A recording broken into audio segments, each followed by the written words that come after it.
Now from WALB News 10, Sports with Theo Dorsey. South Georgia, let's talk sports. And let's start with the GHSA playoffs. 32 teams enter, and only one will eventually be crowned champion. Tonight, Lee County was pushing for its second straight bid to the Sweet 16. Trojans trailed against Alcovey in the third quarter, had that home crowd biting their nails, down by 5 here. Trojans pushed to break and find Joe Estrada in the corner. He gets the triple to go, closing the gap to 2. And check out Tyler McConnell here, the defensive stop. He gets the rebound. He's doing it all. Russell Westbrook style. The saucy spin, no look. And Terrion Wester finishes the highlight, and the crowd immediately erupts. Trojans trying to take that lead. Later on, more from McConnell. He's going to get the ball in the corner. A little fake here, a little dribble here, and a little score there. That gave the Trojans the lead some more. And later on, they're trailing by 1 in the final frame. Check out this wild possession. A missed layup, ball fumbling around, and somehow it finds its way to who else but McConnell. Lee County goes on to win 71-58. They'll host Langston Hughes in the Sweet 16. In Quad A, Americus Sumter hosted Thompson in the Panther Den this evening. The Bulldogs on the attack early. Here goes Redarian Johnson, the Rodriguez Wiley for 3. They're up by 3 in the first quarter. Panthers, though, would bring the mid-range game. Keontae Sims drilling one with the hand in his face to close that gap. Couple possessions later, can we get a little more of the same? This time it's Eric Hall on the break, steps inside the arc, and that's money, man. Panthers trail by 4, though. Remaining in the first quarter, Panthers down 5.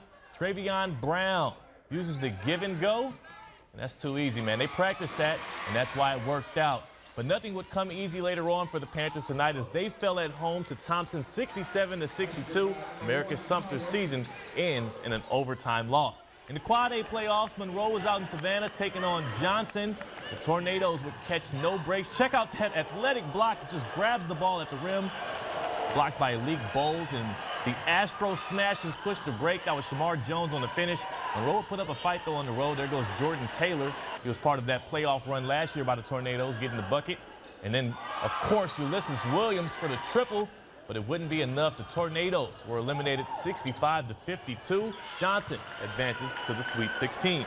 Remaining in Savannah, the Cook Hornets took on Jenkins in hostile territory. First quarter, Zion Williams driving the lane, scoring the bucket for the Warriors, who led by 10 at that moment. Check out these quick passes by the Warriors. Trey Mays, open 3, count it. Cue the Hornets, though. Here they go, cutting into the lead. Colton Furlong drills the triple.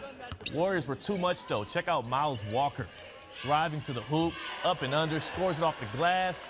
And Travion Lamar is going to get the block at one end. Mays is going to go on to score, and Jenkins goes on to beat Cook 75-65. Hornets head home for the year. And we'll run through a few scores from the first round. Due to a time crunch, we're only showing you the winners from South Georgia, so if you don't see your school, well, you know. 7A, Tift County boys took care of business at home, 65-44. They'll host Berkmar Thursday in round 2. And Valdosta upset Lakeside Evans by 1 on the road. Antonio Hayes' Wildcats advanced to the Sweet 16 as well. Remaining in 6A, Coffee needed overtime to upset Heritage Conyers. Trojans have another tough test on the road, at South Paulding. And then Westover Patriots, they always seem to heat up in mid-February. They upset 1-seeded Baldwin on the road, 64-60. Patriots will see Sandy Creek next week.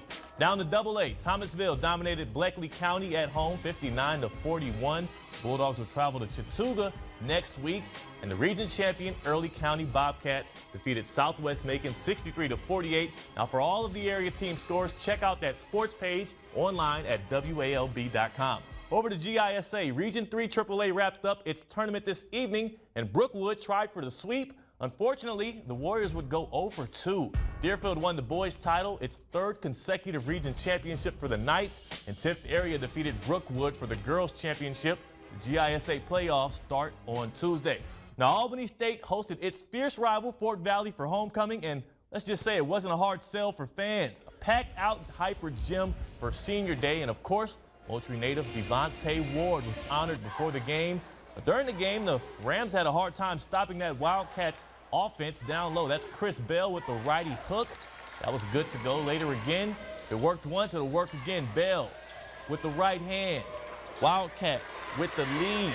But ASU would try to fight back. They're going to create a turnover here. Brandon Hudson gonna find Jadon Davis for the easy 2. Later on, Jackson Lanier wants to get in on the action. He said, Hudson, you passed it last time. I'm passing it to you.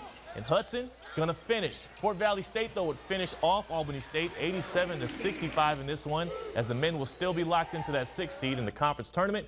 And let's check out the ladies. Fort Valley actually came into the Good Life Cities equipped with their brooms. They completed the sweep with a 49-48 win in the early game. Now, this one had an amazing finish. I want to show you this one because on the final possession, Albany State would fail to get a shot off. I came to the gym a little late here, and this is all we can get. Seconds running off, the clock down by 1, and the Lady Rams drop. Another look at that one, and they have the 3-game winning streak snapped. Let's check out the fishing game forecast for tomorrow, 7:40. The best time to hit the water, so I'd advise it. That's all for now. We'll see you back here tomorrow at 6. Have a good one.